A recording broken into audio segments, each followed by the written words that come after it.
tired because of what you noticed at the party. The friend who laughed at your joke, but their eyes did not. The person who asked how you are, but was already looking at someone else before you finished answering. The group chat that went quiet the moment you brought up something real. You did not just attend that gathering. You felt every single person in it.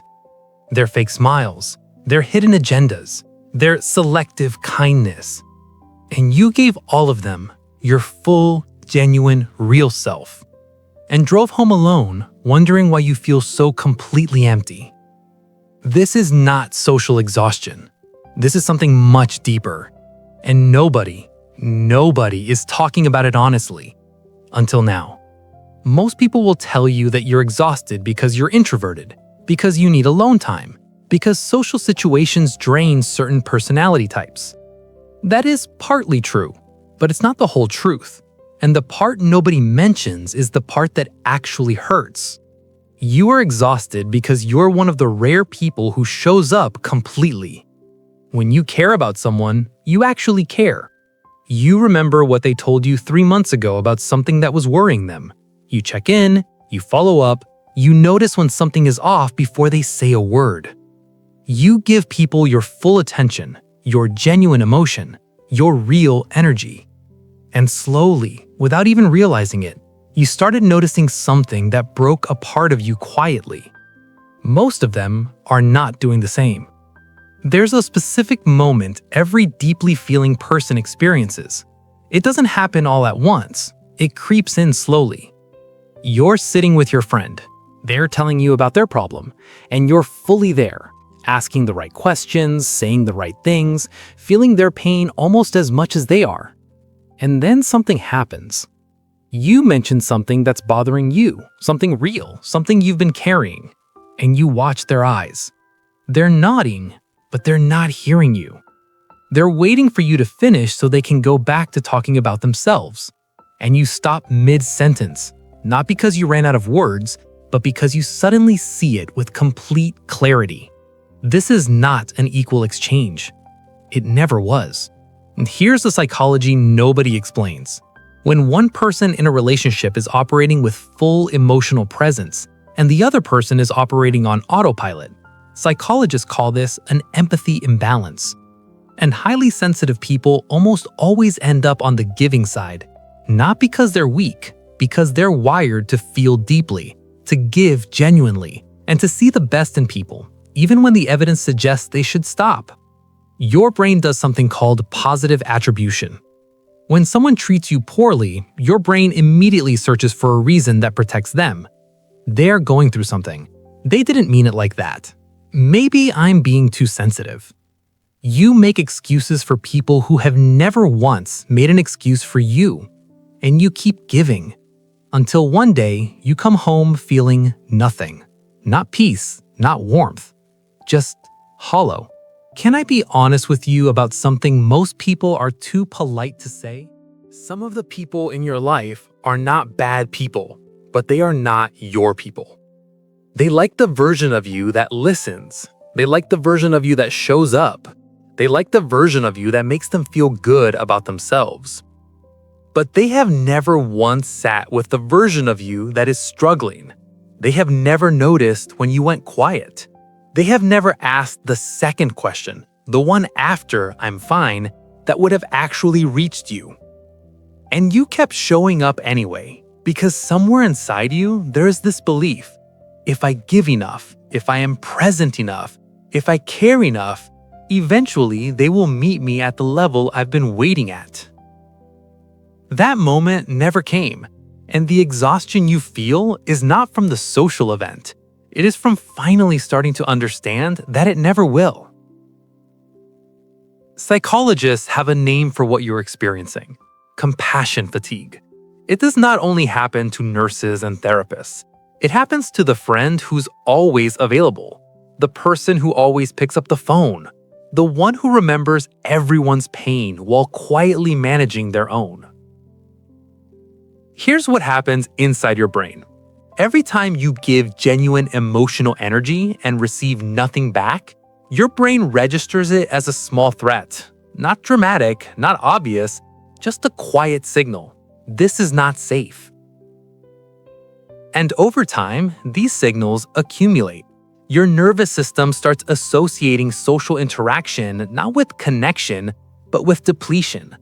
And eventually, your body starts protecting you before your mind catches up. The canceled plans, the unreturned messages, the slow withdrawal from people you once ran towards. That's not you becoming cold. That's your nervous system drawing a boundary your conscious mind was not yet brave enough to draw. Here's the part that requires real honesty. Why did you keep giving to people who weren't giving back? Because you were taught, somewhere, somehow, by someone, that your value isn't what you provide, that love is something you earn by being useful, by being the listener, by being the strong one, by being the person who never needs anything.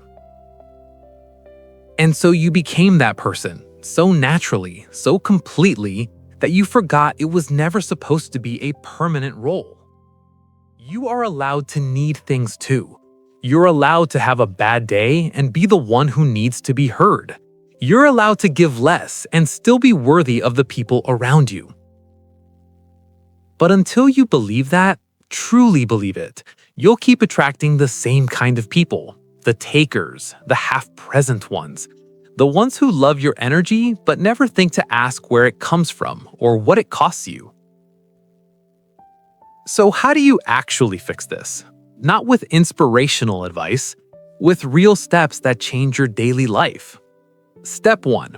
Start noticing who asks the second question. After you say, "I'm fine," who actually stops and says, "Are you sure?" That person is worth 10 of the ones who accepted the first answer and moved on. Step 2. Stop being available at full capacity for everyone. Your emotional energy is not a public resource. It's a private one. The person who calls only when they need something gets a different version of you than the person who showed up when you needed something. This is not cruelty. This is accuracy. Step 3. Learn the difference between giving because it fills you and giving because you are afraid of what happens if you stop. Real connection feels lighter after you leave. Obligation feels heavier. If you come home more empty than when you arrived, that is information. Listen to it. Step 4. Let some people show you who they are. Stop explaining yourself to people who are not listening. Stop performing depth for people who are comfortable at the surface.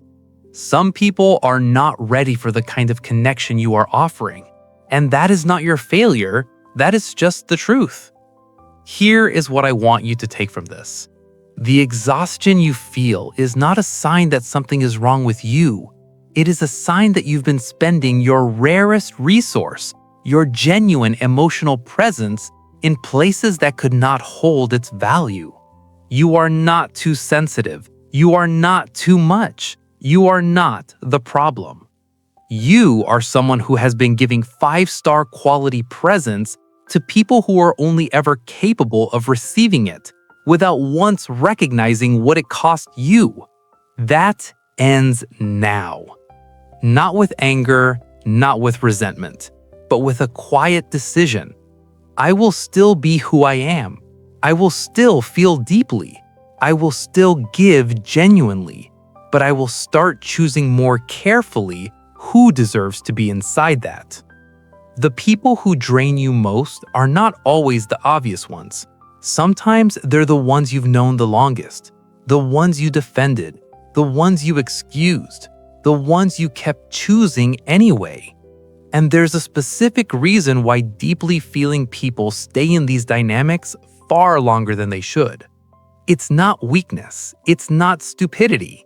It's a psychological pattern that forms in childhood, long before you were old enough to understand what was happening. And once you understand that pattern, you won't just understand why you feel exhausted after being around people.